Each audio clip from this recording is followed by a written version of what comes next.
Talk more about Councilman Kevin De Leon. You see him there taking charge of fixing the graffiti adorned high-rise in downtown LA. Recently, he put himself at the forefront of important local issues like reducing crime and stopping copper wire thieves. All this a stark contrast from where he was in late 2022, caught in a leaked racist audio recording that took down his colleague Nury Martinez. She resigned. He refused. With me now is John Rigardi from LA Magazine. John, great to see you. Happy Friday. So at the time, so many people thought he was politically dead. The President of the United States was calling for him to resign. How would you assess his political prospects right now?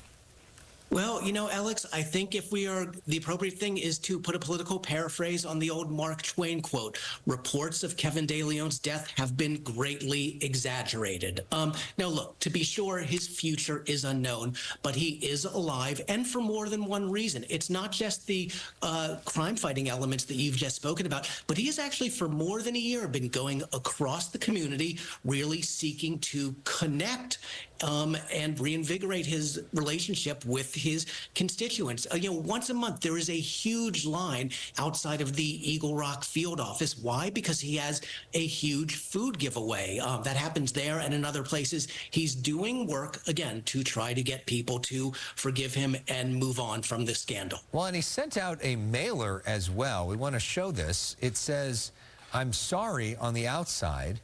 Truly sorry. You see it there. On the inside, it ends with, "I'll always regret not speaking up on that day, but I won't let one mistake stop me from working for every Angelino in this district. It is my mission that through service, I can once again earn your trust and your support." What do you make of that?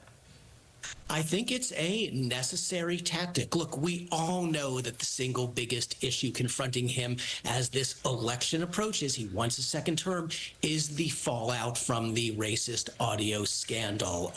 And he's doing his best to try to control it. We got to remember, Kevin De Leon has a very long and accomplished legislative record. Before the city council, he was the president of the state senate. He understands how these things work. He knows how he's been received, and he is trying, as is appropriate for him at this point, to try to reset the narrative. The question is, will it work?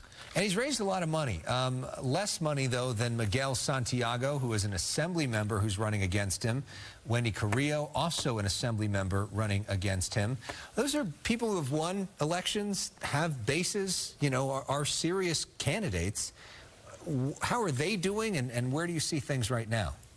Yeah, that's a great question. I mean, you know, not to be flippant, but the last time I remember two state assembly members running against a city council incumbent is never. It doesn't happen, but they both saw vulnerabilities. But what I think is important to mention, Alex, is it's not just them. There are 8 people on the ballot. And do not sleep on another candidate, Isabel Gerardo. She's a tenants' rights lawyer. She's running as a progressive, and we have seen the far left types do very well in city council elections. This is going to be a brawl. As you pointed out, Kevin De Leon has raised $273,000. That's more than Wendy Carrillo, who's got about $211,000, not as much as Miguel Santiago, who has $468,000. Ultimately, I think that with so many people in the field, it's going to be very hard for someone to get more than 50% of the vote. I think we're looking at a situation where this probably goes to a runoff, the top 2 finishers advancing to the November election. It's going to be a fight to get there,